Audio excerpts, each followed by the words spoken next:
आप लोग बताओ बताओ बताओ। जोर से बोलो, जोर से। जोर से नहीं बोलोगे तो कैसे सुनाई पड़ेगा सबको? टी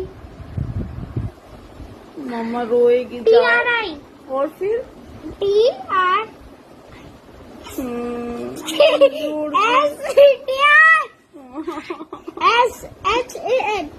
फिर क्या हो गया? त्रिशान। अपना नाम बताना में इतना लेट। आज स्कूल गया था? गया था स्कूल। गया था।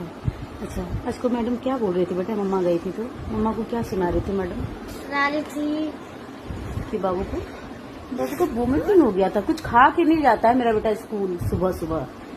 बहुत समस्या है, कैसे होगा? हाँ बेटा टिफिन बॉक्स दिए थे तो खाए थे उसमें क्या क्या दिए? खाए थे एप्पल पराठा एप्पल